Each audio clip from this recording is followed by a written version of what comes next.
श्लोक 1। धृतराष्ट्र उवाच धर्मक्षेत्रे कुरुक्षेत्रे समवेता युयुत्सवः मामकाः पाण्डवाश्चैव किम कुर्वत सज्जय।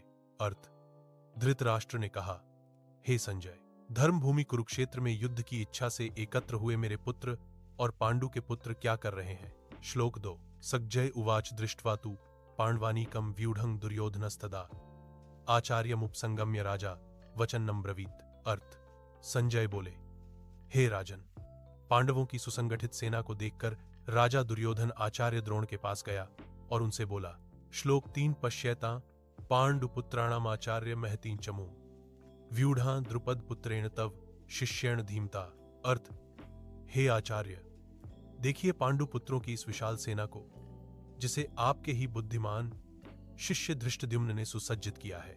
श्लोक 4। अत्र शूरा महेश्वासा भीमार्जुन समायुधे युयुधानो विराटश्च द्रुपदश्च महारथा।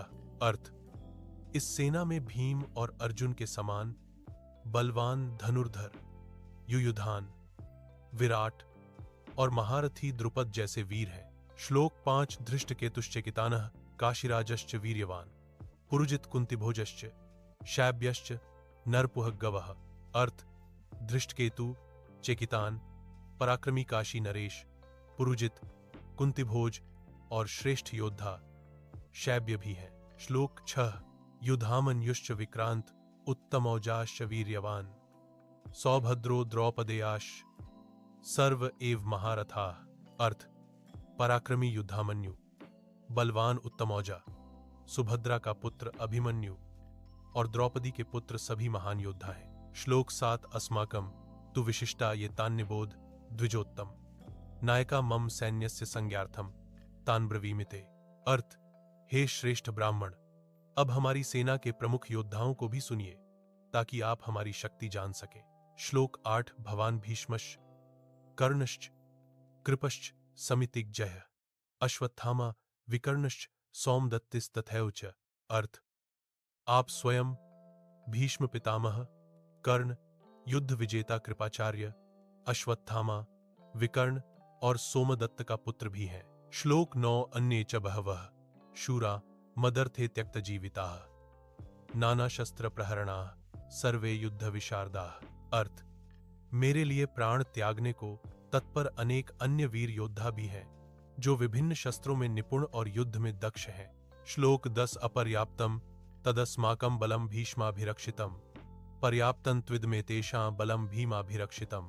अर्थ, भीष्म द्वारा रक्षित हमारी सेना असीम है और भीम द्वारा रक्षित पांडवों की सेना सीमित प्रतीत होती है। श्लोक 11। अयनेषु च सर्वेषु यथाभागमवस्थिताः भीष्ममेवाभिरक्षन्तु भवन्तः सर्व एव हि। अर्थ, आप सभी अपनी अपनी जगह डटे रहकर केवल भीष्म पितामह की रक्षा करें। श्लोक 12। तस्य संजनयन् हर्षं कुरुवृद्धः पितामहः सिंहनादं विनद्योच्चैः शंखं दद्मौ प्रतापवान। अर्थ, दुर्योधन को प्रसन्न करने के लिए कुरुवंश के वृद्ध भीष्म पितामह ने सिंहनाद करते हुए जोर से शंख बजाया। श्लोक 13। ततः शंखाश्च भैर्यश्च पणवानक गोमुखा सहसैवाभ्यहन्यन्त सशब्दस्तुमुलो भवत्। अर्थ, इसके बाद अनेक शंख, नगाड़े और रणभेरी एक साथ बज उठे जिससे भयानक शब्द गूंज उठा। श्लोक 14। ततः श्वेतैर्हयैर्युक्ते महति स्यन्दने स्थितौ माधवः पाण्डवश्चैव दिव्यौ शंखौ प्रदद्मतुः।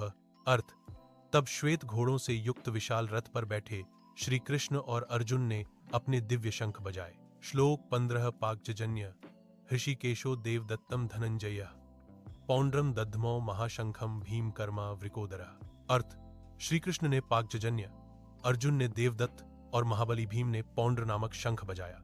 श्लोक 16। अनंत विजयन राजा कुंतीपुत्रो युधिष्ठिरः नकुलः सहदेवश्च सुघोष मणिपुष्पकौ। अर्थ, राजा युधिष्ठिर ने अनंत विजय, नकुल और सहदेव ने सुघोष और मणिपुष्पक शंख बजाए।